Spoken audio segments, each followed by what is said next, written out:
Hello everyone, कैसे हैं आप सब।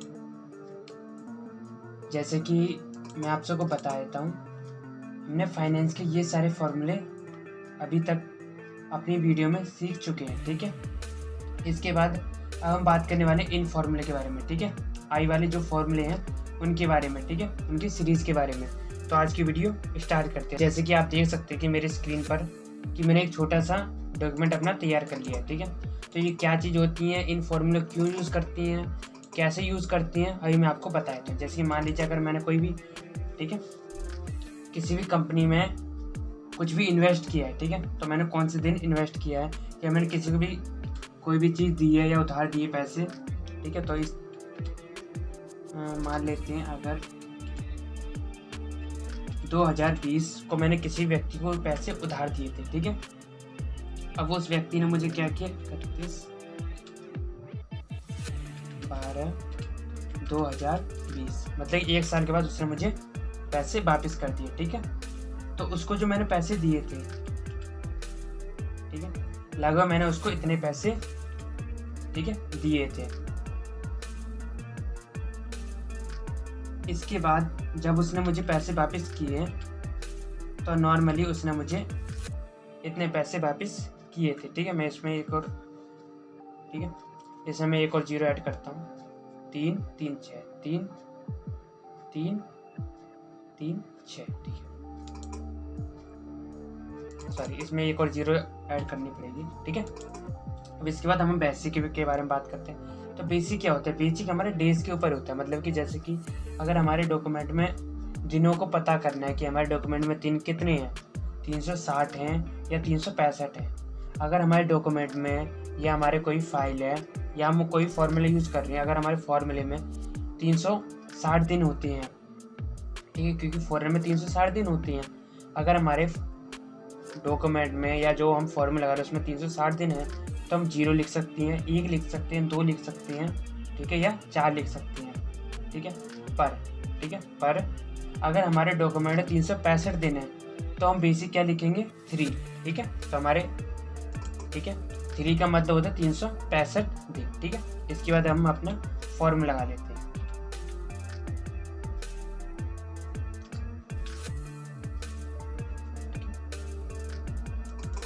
तो सबसे पहले उसने हमसे क्या पूछा है, इंस्टेंट, ठीक है, सेटलमेंट डेट पूछी है, इसके मैच्योरिटी डेट, इसके बाद कितने इन्वेस्ट किए हैं, ठीक है, इसके बाद क्या पूछा है, फ्यूचर वैल्यू। तो इस चीज़ का मतलब फ्यूचर वैल्यू होता है। ठीक है, ठीक है, बेसिक, तो बेसिक हमारा 3 है, इसके बाद और एंटर दबा दिया। ठीक है, तो ये चीज़ क्या लेकर के आई, तो मैं आपको बताया था ये चीज़ क्या चीज़ है, मैं अभी आपको क्लियर कर देता हूँ। ठीक है, तो ये चीज़ होती है हमारी रेट, इंटरेस्ट रेट। तो इंटरेस्ट रेट है हमारा क्या था, 0.20, मतलब सॉरी 0.20, बिल्कुल सही, ठीक है, 0.20 है। तो इतना इंटरेस्ट रेट लगाकर, ठीक है, उसने मुझे पैसे वापस कर दिए। ठीक है, तो इस फॉर्मूले से हम इस चीज़ का पता करते हैं कि कितने प्रतिशत लगा के, कितना इंटरेस्ट लगा के उसने मुझे पैसे रिटर्न किए। ठीक है, तो इस तरीके से आप भी इसका यूज़ कर सकते हैं अपने डॉक्यूमेंट में। इसके बाद हम बात कर लेते हैं अपने इस फॉर्मूले के बारे में। ठीक है, IPMT। तो इसका यूज़ क्या, कैसे होता है और इसका मतलब क्या होता है, मैं अभी आपको बता देता हूँ। तो मान लीजिए रेट है, अगर मैं किसी कोई भी जो प्रोडक्ट है उसको ख़रीद रहा हूँ, ठीक है, मतलब कि जैसे कि कोई प्रोडक्ट खरीदते हैं हम, तो एक EMI तैयार कर लेते हैं कि हर महीने इंस्टॉलमेंट देता रहूँगा मैं। ठीक है, क्योंकि हम एक साथ तो कोई भी चीज़ को हम परचेज नहीं कर पाते, क्योंकि अगर हम कोई मोबाइल लेके लेने जाते हैं मार्केट में तभी हम उसकी EMI बनवा लेते हैं। ठीक है, ताकि हम हौले किसी चीज़ को दे सकें। ठीक है, तो वो क्या करता है, जो भी दुकानदार होता है वो अपनी एक रेट लगा देता है उस प्रोडक्ट पर और हमसे थोड़ा पैसे ज़्यादा लेता है।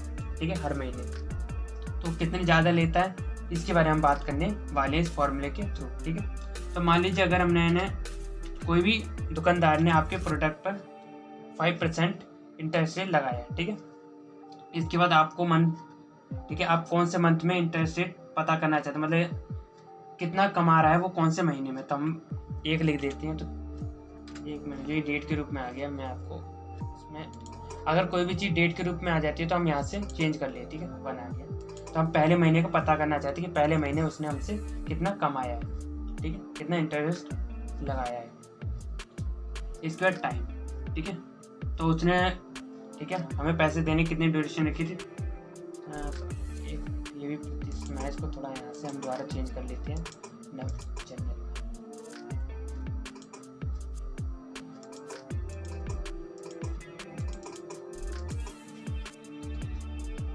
टाइम 2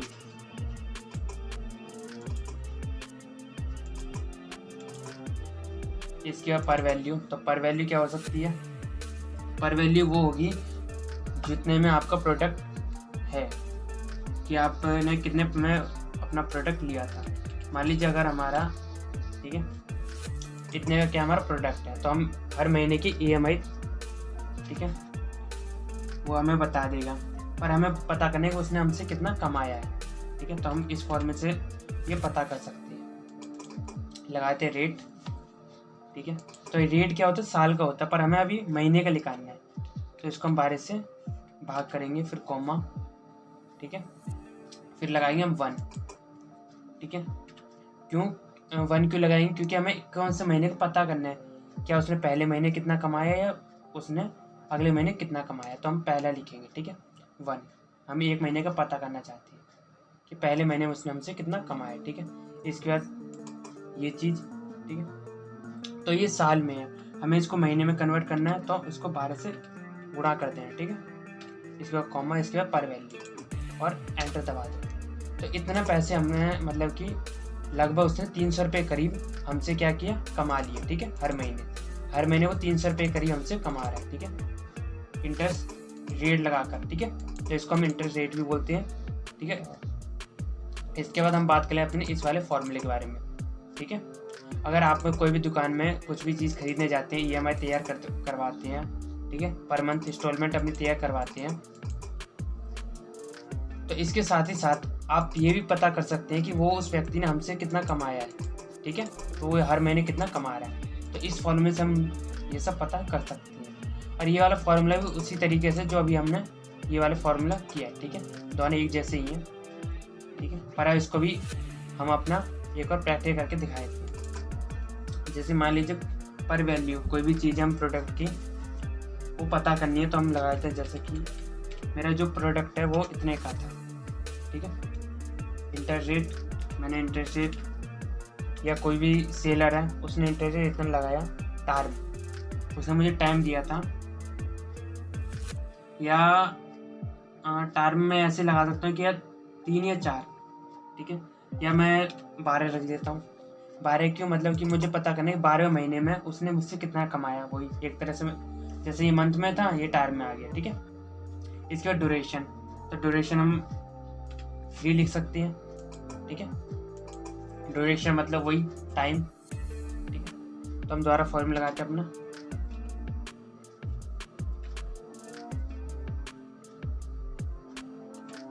ठीक है, ये लगाए थे। फिर इसके बाद रेट इतने लगा दिया, वही है, इसको भी 12 से भाग करेंगे, ठीक है, फिर कॉमा, ठीक है, पर ये लिख देते हैं NPR, मतलब कि इंस्टॉलमेंट, इसको कर देंगे 12 से भाग। क्यों करेंगे, आपको पता ही है कि नॉर्मल साल का है, तो साल को हमें महीने में कन्वर्ट करना, कॉमा, फिर वैल्यू और एंटर, ठीक है।